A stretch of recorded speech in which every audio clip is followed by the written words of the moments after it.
如果有個陌生人揸成2個鐘頭車，只係想同你傾2個鐘，你會唔會見？我今日見咗有個28歲嘅後生仔揸咗2個鐘頭車，只係想同我傾2個鐘。老實講，每日都有人 DM 我，想約我飲咖啡、傾投資、傾合作。我唔可能全部都見，但今次我答應咗，唔係因為佢有錢，亦都唔係因為佢已經好成功，而係我睇到佢身上有一樣好多人已經冇嘅嘢。佢今年28歲，冇家庭嘅支持，自己一個由香港過嚟英國讀碩士，去一間 Land Agent 公司實習，本身只有3個月，但佢冇等公司安排，而係主動同老闆講，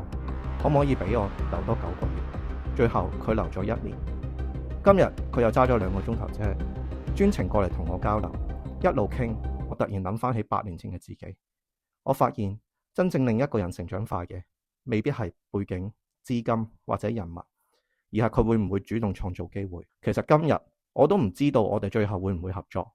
但我知道呢2個鐘一定冇白費，因為真正改變人生嘅機會好少係等翻嚟，更多時候都係你主動踏出第一步先開始發生。